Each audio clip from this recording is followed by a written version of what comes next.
Peaky blinders. ये group reality में exist करता था। शो में दिखाया गया है वर्ल्ड वॉर 1 के बाद की स्टोरी को, ईयर 1919 इन बर्मिंघम।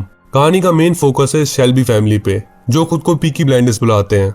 एक्चुअली वो पीकी कैप पहनते हैं जिन पे ब्लेड्स लगी होती हैं और वो उससे अपने अपोनेंट को ब्लाइंड कर देते हैं। तो हो गए ना पीकी ब्लाइंडर्स। इस ग्रुप का हेड है थॉमस शेल्बी, उसके भाई है आर्थर, जॉन और फिन शेल्बी। उनकी बहन है एडा शेल्बी और उनकी एक आंट भी है जिनका नाम है आंट पॉली।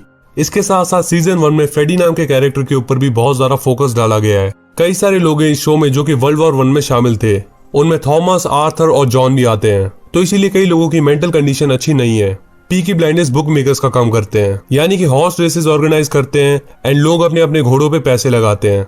उनका टारगेट है बिली किम्बर को पीछे छोड़ना, जो कि उनसे भी बड़े लेवल पे अपनी गैंगस्टर गैंग चलाता है। वेल, ये तो हो गया एक छोटा सा introduction. Now let's start episode number 1। Episode की स्टार्टिंग में हम देखते हैं चाइनीज लोगों को। एक आदमी भागता हुआ आ रहा है और एक लड़की से कह रहा है जल्दी आओ वरना वो हमें मार देंगे। एक ओल्ड मैन उनसे क्वेश्चन करता है कि तुम कहाँ जा रहे हो। वो कहता है उन्होंने इसे बुलाया है। इसके बाद हम देखते हैं the one and only Thomas Shelby को। वेल, इसके कई नाम है, थॉमस, टॉमी, टॉम। तो इन तीनों में से मैं इसे किसी भी नाम से बुलाऊं आप समझ जाना। वो अपने घोड़े पे सवार होकर चाइनीज लोगों के इलाके में जाता है एंड सभी उससे डर के अपने अपने घरों में चले जाते हैं। फिर वो आदमी उस लड़की को ले आता है और कहता है ये वही लड़की है। एक्चुअली ये लड़की जादू टोना जानती है। वो उस हॉर्स पे मैजिक स्पेल परफॉर्म करती है जिससे कि वो रेस जीत जाए। एक्चुअली मंडे को कैंपटन में 3 बजे हॉर्स रेस होने वाली है, इसीलिए टॉमी ने मैजिक का यूज किया ताकि उसका हॉर्स रेस जीत जाए। वो कहता है इस हॉर्स का नाम मोनोगन बॉय है और तुम अपने हिसाब से बैट कर सकते हो, बट इसके बारे में और किसी को मत बताना। अब टॉमी अपने घर आ जाता है और अपने भाई फिन को सिगरेट पीते हुए देख लेता है। खैर वो इस पे ज्यादा ध्यान नहीं देता। फिर वो अंदर जाता है और यहाँ पे सीक्रेटली शेल्बी फैमिली का इलीगल बिजनेस रन हो रहा था। अब आर्थर टॉमी को अपने पास बुलाता है। वो टॉमी से बात करता है about what he have done recently. वो कहता है तुमने हॉर्स पे पावर ट्रिक यूज करवाई और वो भी चाइनीज लोगों से। Actually they can't match with Chinese. Arthur कहता है कि तुम मैच फिक्सिंग कर रहे हो, क्या तुमने बिली किम्बर से परमिशन ली? वेल, बिली किम्बर बर्मिंघम का सबसे बड़ा गैंगस्टर है। आर्थर कहता है अगर मोनोगन बॉय जीत गया तो क्या होगा? तुम्हें लगता है कि हम चाइनीज और बिली किम्बर से जीत सकते हैं? अब सीन शिफ्ट होता है और हम देखते हैं चेस्टर कैम्बल को। वो बेलफास्ट से आया है और उसके पास पीकी ब्लाइंडर्स की फाइल्स है। एक्चुअली वो एक केस के सिलसिले में यहाँ पे आया है। फिर हम देखते हैं फ्रेडी थ्रोन को। वो कुछ कॉमरेड्स के साथ मिलकर स्ट्राइक कर रहा है। वो कहता है तुम सबने फाइट लड़ी, सब कुछ तुमने किया अपने बच्चों के अच्छे फ्यूचर के लिए, और वो बड़े लोग आराम से अपने घरों में बैठे रहे, और तुम्हारे इस सैक्रिफाइस के लिए तुम्हें क्या रिवॉर्ड मिला? उल्टा तुम्हारी सैलरी काट ली गई। तो फ्रेडी सबके साथ मिलकर स्ट्राइक कर रहा है because they are not getting enough wages for their work. अब टॉमी जाता है गैरिसन पब में एंड वहाँ पे फ्रेडी भी था। एक्चुअली वो दोनों एक ही टीम में है लेकिन उनकी आपस में नहीं बनती। वहाँ का मैनेजर टॉमी को ड्रिंक ऑफर करता है और फ्रेडी भी ड्रिंक लेता है, बट टॉमी के पैसों का यूज करके। फ्रेडी बताता है मेरे दोस्त की एक बहन है जो कि बीएसए फैक्ट्री के टेलीग्राफ ऑफिस में काम करती है। उसने बताया कि उन्हें काफी टाइम से विंस्टन चर्चिल की तरफ से मैसेज आ रहे हैं एक रॉबरी के सिलसिले में, छोटी मोटी नहीं बल्कि नेशनल वेपन्स की रॉबरी, और फाइल में टॉमी और फ्रेडी दोनों का नाम है। तभी डैनी वहाँ पे आ जाता है और पूरा बार हिला देता है। वो कहते हैं कि वो मुझे मार देंगे। फिर टॉमी उसे कंट्रोल करता है और कहता है कि हम वॉर में नहीं है बल्कि अपने घर आ चुके हैं। एक्चुअली फर्स्ट वर्ल्ड वॉर में डैनी भी वहाँ पे था एंड तब से वो मेंटली डिस्टर्ब है। फाइनली वो ठीक हो जाता है और टॉमी से सॉरी कह के वहाँ से चला जाता है। On the other hand aunt Polly Tommy को स्लैप करती है जस्ट बिकॉज वो अपनी गन बैटिंग शॉप पे छोड़ आया था और फिन इस गन से खेल रहा था। ये गन लोडेड थी। आंट पॉली कहती कि ये बात हम तक रहेगी अगर तुम ऐसी गलती वापस ना करो तो। इसके बाद आर्थर एक फैमिली मीटिंग रखता है जिसमें वो चेस्टर कैम्बल के बारे में बात करता है। टॉमी बताता है कि वो उन कम्युनिस्ट के लिए आ रहा है जो कि स्ट्राइक कर रहे हैं।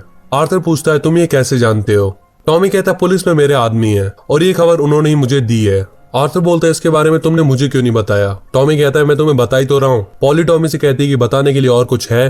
टॉमी कहता है नहीं, ऐसा कुछ नहीं है जो लेडीज के साथ डिस्कस किया जाए। पॉली कहती है जब तुम वॉर में थे तब इस एंटरप्राइज को वुमन ही संभालती थी। टॉमी कहता है बट अब हम वापस आ चुके हैं। फिर हम देखते हैं चेस्टर कैम्बल को।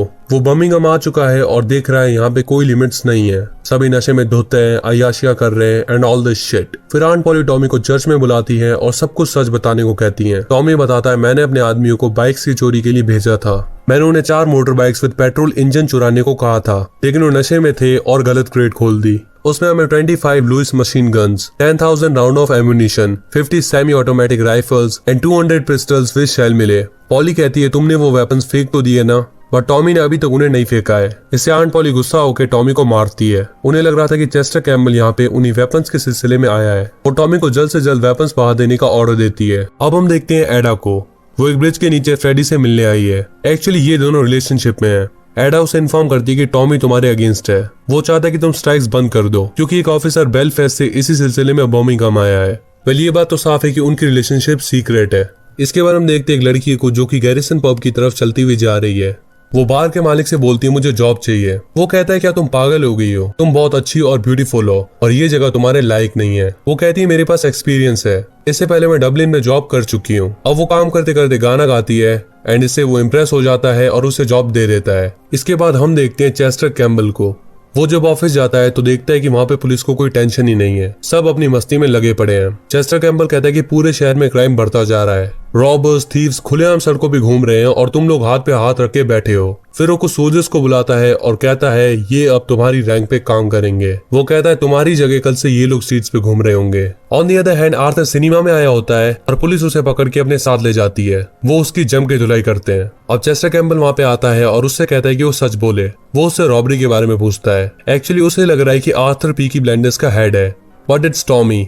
अब आर्थर को रॉबरी के बारे में कुछ नहीं पता। चेस्टर कैम्बल उसे फिर से मारता है। आर्थर कहता है मैं झूठ नहीं बोल रहा, मुझे सच में रॉबरी के बारे में कुछ नहीं पता। अब कैम्बल उसकी बात मान लेता है और कहता है शायद हम एक दूसरे की हेल्प कर सकते हैं। On the other hand grace pub में काम कर रही थी। यहाँ पे टॉमी आता है और वो ग्रेस को देखता है एंड देखते रह जाता है। वो उसे पूछता है आर यू अ होर, क्योंकि अगर तुम नहीं हो तो तुम गलत जगह पे हो। फिर बार का मालिक हैरी उसे समझाता है कि तुम्हें थोड़ा ध्यान से रहना होगा, क्योंकि अगर इन्होंने मन बना लिया दैट दे वांट यू तो तुम्हें कोई नहीं बचा सकता। लेकिन टॉमी जब से वॉर से वापस आया है उसे कोई नहीं चाहिए। अब हम देखते हैं आर्थर को। वो घर पे आ चुका है। फिर टॉमी भी वहाँ पे आ जाता है। आर्थर टॉमी से कहता है कि कैम्बल को मिस्टर चर्चिल ने भेजा है चोरी के सिलसिले में and Campbell want us to be his eyes and ears. और मैंने कहा कि हम फैमिली मीटिंग करेंगे एंड देन डिसाइड करेंगे। लेकिन टॉमी कोई रिस्पॉन्स नहीं देता। अब ग्रेस पब के सभी लोगों को गाना गा के सुना रही थी। तभी वहाँ टॉमी आ जाता है। हैरी कहता है कि जब से वॉर चालू हुई तब से किसी ने गाना नहीं सुना। टॉमी कहता है तुम्हें ऐसा क्यों लगता है। बेसिकली वो गाना गाने के लिए मना कर रहा है। वहीं दूसरी तरफ फ्रेडी और एडा साथ में है। वेल इनकी रिलेशनशिप के चलते फ्रेडी हर बार एडा से अपडेट्स लेता रहता है about the next step of Peaky Blinders. On the other hand Tommy सो रहा होता है लेकिन उसे हर बार वर्ल्ड वॉर 1 के ग्लिम्स आते रहते हैं। अब हम देखते हैं डैनी को। वो फिर से आउट ऑफ कंट्रोल होकर एक शॉप के बाहर आके बैठ जाता है। उस शॉप का मालिक नाइफ लेके उसके पास आता है लेकिन डैनी उल्टा उसे ही मार के वहां से भाग जाता है। लेकिन ये सब उसके भाइयों ने देख लिया। फिर हम देखते हैं चेस्टर कैम्बल मिस्टर चर्चिल से मिलने आया है। चर्चिल उससे पूछते हैं अकॉर्डिंग टू यू गन्स किसने चुराई हैं, फेनियंस या फिर कम्युनिस्ट। वो कहता है चाहे कम्युनिस्ट या फेनियंस या फिर कोई क्रिमिनली क्यों ना हो, मैं गन्स और उन्हें ढूंढ के ही रहूंगा। चर्चिल कहता है मैंने तुम्हें चूज किया बिकॉज तुम इफेक्टिव हो, यानी कि जल्दी काम खत्म कर सकते हो। लेकिन एक चीज ध्यान रखना कि इस मामले को न्यूज से बाहर रखो, वरना हम बस इन गन्स की मार्केटिंग कर रहे हैं। वहीं दूसरी तरफ टॉमी गन्स को ठिकाने लगाने वाला था लेकिन वो अंकल चार्ली से कहता है कि मैंने अपना इरादा बदल लिया है। अंकल चार्ली कहते हैं तुम्हारा दिमाग तो ठीक है, पूरी आर्मी इन वेपन्स को ढूंढ रही है। वो कहता है अगर उन्हें वेपन्स चाहिए तो उन्हें इसके लिए पे करना होगा। फिर हम देखते हैं चेस्टर कैम्बल को। वो म्यूजियम में जाता है और यहाँ पे उसका वेट कर रही थी ग्रेस। एक्चुअली कैम्बल ने उसे वहां पे भेजा है पीकी ब्लाइंडर्स में नजर रखने के लिए। वो बताती है कि पीकी ब्लाइंडर्स का हेड आर्थर नहीं बल्कि थॉमस है। वेल उनके अकॉर्डिंग बुक मेकर्स के पास और भी बिजनेस है हैंडल करने को एंड कम्युनिस्ट बहुत वीक है ये सब प्लान करने के लिए। सो उसके हिसाब से गन्स IRA ने चुराई है। कैम्बल कहता है कि अपनी पर्सनल हिस्ट्री की वजह से ऐसा मत कहो। एक्चुअली ग्रेस के डैड को IRA ने मार दिया था। वो कहता है कि अगर तुम कोई गन देखो तो सीरियल नंबर जरूर चेक करना। देन वो कहता है कि तुम्हारे डैड सबसे अच्छे ऑफिसर थे। इसके बाद हम देखते हैं टॉमी को। वो डैनी से कहता है कि जिस आदमी को तुमने मारा वो एक इटालियन था और वो 2 लोग उसके भाई हैं। और वो इटालियंस तुम्हें मारने का प्लान बना रहे हैं एंड वो डेफिनेटली तुम्हें बहुत बुरी तरह मारेंगे। तो इससे बढ़िया यही होगा कि मैं ही तुम्हें मार दूं। डैनी कहता है तुम मेरी वाइफ और बच्चों का ध्यान रखना और मेरे मरने के बाद मुझे हिल्स पे गाड़ना, ना कि मड में। फिर टॉमी उसे मार देता है और वो इटालियंस वहां से चले जाते हैं। इसके बाद टॉमी अपने घर आ जाता है। यहाँ पे आर्थर उस पर बहुत गुस्सा था। वो कहता है मोनोगन बॉय यानी कि उनका हॉर्स जीत गया एंड इससे उन्हें बहुत नुकसान हुआ है। टॉमी कहता है हाँ वो जीत गया और ये बात और भी फैलेगी। फिर अगली बार और भी कई सारे लोग इस हॉर्स पे पैसा लगाएंगे एंड ये हॉर्स फिर जीतेगा और तीसरी बार पूरा बर्मिंघम इस पे पैसा लगाएगा और तब हम इसे हराएंगे। जरा सोचो इस बारे में। वहीं दूसरी तरफ हम देखते हैं डैनी जिंदा है। टॉमी ने उसे दिमाग सुन करने की गोली मारी थी। अब टॉमी उसे कुछ काम के लिए लंदन भेज रहा है and now he is also Peaky blinder. अब पॉली टॉमी से पूछती है तुमने गन्स फेंक दी थी ना। टॉमी कहता है हाँ मैंने उन्हें फेंक दिया था। फिर वो घर से बाहर जाता है। यहाँ पे उसके और ग्रेस के बीच में आई कांटेक्ट होता है और वो आगे चलता जाता है and this episode ends here. तो अभी तो ये सीरीज बस शुरू ही हुई है, आगे बहुत कुछ होना बाकी है। इसके टोटल 6 सीजन आ चुके हैं एंड ये तो बस पहला सीजन ही हमने स्टार्ट किया है। वेल हम पूरी ट्राई करेंगे आपको पीकी ब्लाइंडर्स जल्द से जल्द प्रोवाइड करने की। And if you enjoyed this video, then make sure to hit the like button and press the subscribe button if you're new on our channel. Share it as much as you can. And if you have any queries related to this video, please comment down and let us know. तो हम मिलेंगे जल्द ही season 1 episode number 2 के साथ. Till then, peace up.